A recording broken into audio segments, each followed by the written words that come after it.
A great compromise on state representation. The history of the United States Constitution is a long and interesting story that we have been telling now for several weeks. Today, we continue with the convention in 1787, where it was written. Here are Frank Oliver and Richard Real. Last week, we talked about the most serious question facing the convention in Philadelphia. It was the question of state representation in the national government. Would smaller states and large states have an equal voice? The convention could not agree on a plan, so it created a special committee to develop a compromise. The convention suspended its meeting for the July 4th Independence Day holiday, but the special committee continued.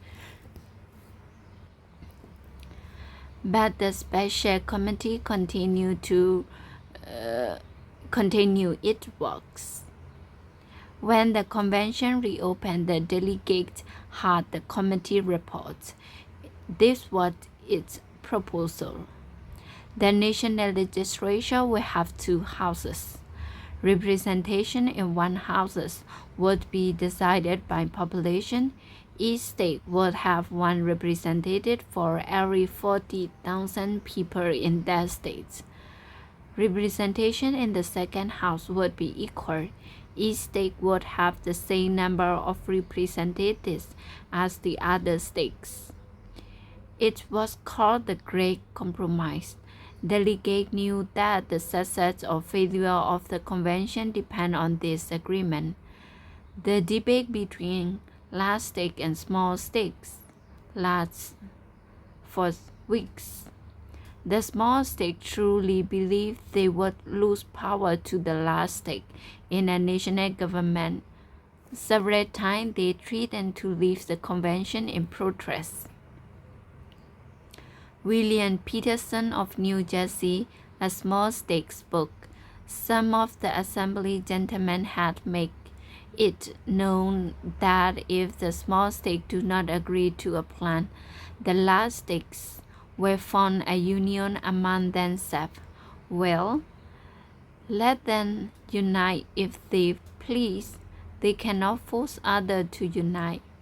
Benjamin Franklin of Pennsylvania, old and in poor health, sat writing quietly during the debate. Now he asked that his words be heard. Franklin asked James Wilson, also of Pennsylvania, to read his statement. While he asked, "Do the small states think they will be swallowed if the big states have more representatives in the national legislature?" There is no reason for this fear.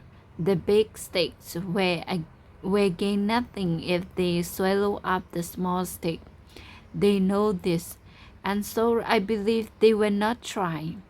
For a long time, the delegates could not agree on representation in the legislature, so they debate other parts of the proposals. One involved the name of the two houses of the legislature. The delegate used several names.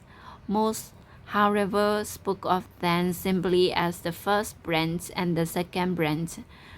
We will speak of them by the name used today, the House of Representatives and the Senate. Next came the question, he could be elected to the House and Senate.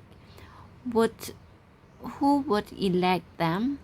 Delegate did not take long to decide the first question. Member of the House, they agreed, must be at least 25 years old. They must be a citizen of the United States for 7 years, and at the time of election, they must live in the state in which they are chosen. Member of the Senate must be at least 30 years old. They must be a citizen of the United States for 9 years, and at the time of election they must live in the state in which they are chosen. How long will lawmakers serve? Roger Sherman of Connecticut thought representatives to the House should be elected every year. Average Gary of Massachusetts agreed. He thought a longer term would lead to dictatorships. James Madison of Virginia protests. It will take almost 1 year, he said, just for lawmakers to travel to and from the seat of government. Madison proposed a 3-year term, but the delegates finally agreed on 2 years. There were many ideas about the term of senator. A few delegates thought they should be elected for the life. In the end, the convention agreed on a Senate term of 6 years. Next came a debate about the lawmaker pays. How much should they get? Or should they be paid at all? Some delegates thought the states should pay their representative to the national legislature. Others said the national legislature should decide its own pay and take it from the national treasury. That idea, James Madison adds, was shameful. He thought the amount should be set by the Constitution. Again, Madison lost the argument. The Constitution said that lawmakers will be paid for their services and that the money will come from the national treasury. The question of who should elect the lawmaker raised in an interesting issue. It concerned democracy. In 1787, the word democracy means something very different from what it means today. To many of the men meeting in Philadelphia, it meant mob rule. To give power to the people was an invitation to anarchy. The people, Roger Sherman declared, should have as little to do as possible with the government. Average Gary said, the evil we have seen around us flow from too much democracy. From such statement, one can see why the delegates sharply debate any proposal calling of the people to elect a national lawmaker. Sherman, Gary, and others wanted the state legislature to choose national lawmakers. George Mason of Virginia asked for popular election. The people will be represented, Mason said, so they should choose their representative.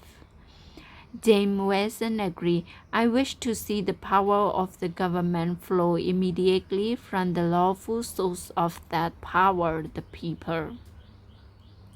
James Madison stated firmly that the people must elect at least one branch of the national legislature. That, he said, was the basic condition for free government. The majority of the convention agreed with Mason, Wilson, and Madison. The delegate agreed that members of the House of Representatives should be elected directly by the people. The convention now considered the method of choosing senator. 4 ideas were proposed. Senator could be elected by the House, by the President, by the state legislature, or by the people. Arguments for and against were similar to those of choosing representatives for the House.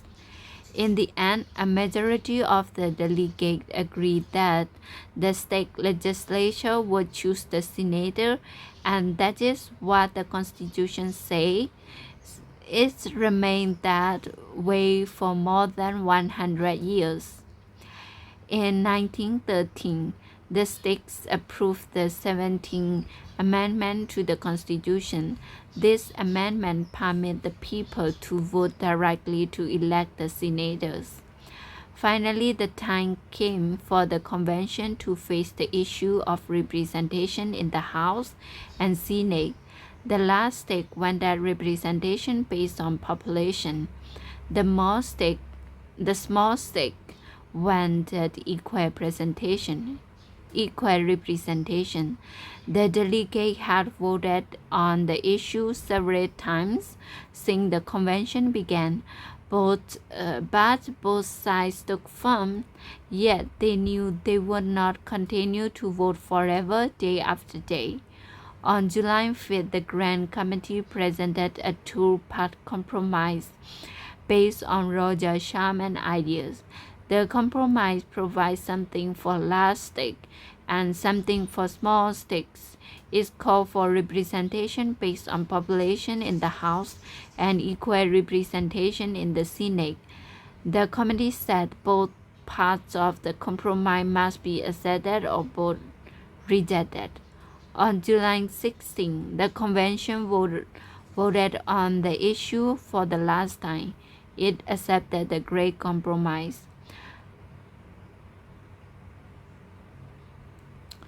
We have more to come in the story of the Constitution. Then, in the weeks ahead, we introduce you to some of America's early presidents, and we tell the story of the Civil War. If American history interests you, then join us here each week for the making of a nation. More than 200 programs are in our series. This was number 22. The making of a nation has its own history. The series was first heard on radio in 1969. New programs have continually been added, but many that we recorded long ago are still replayed. And now, thanks to internet, we can offer transcript, MP3, and podcast for our program. Thank you.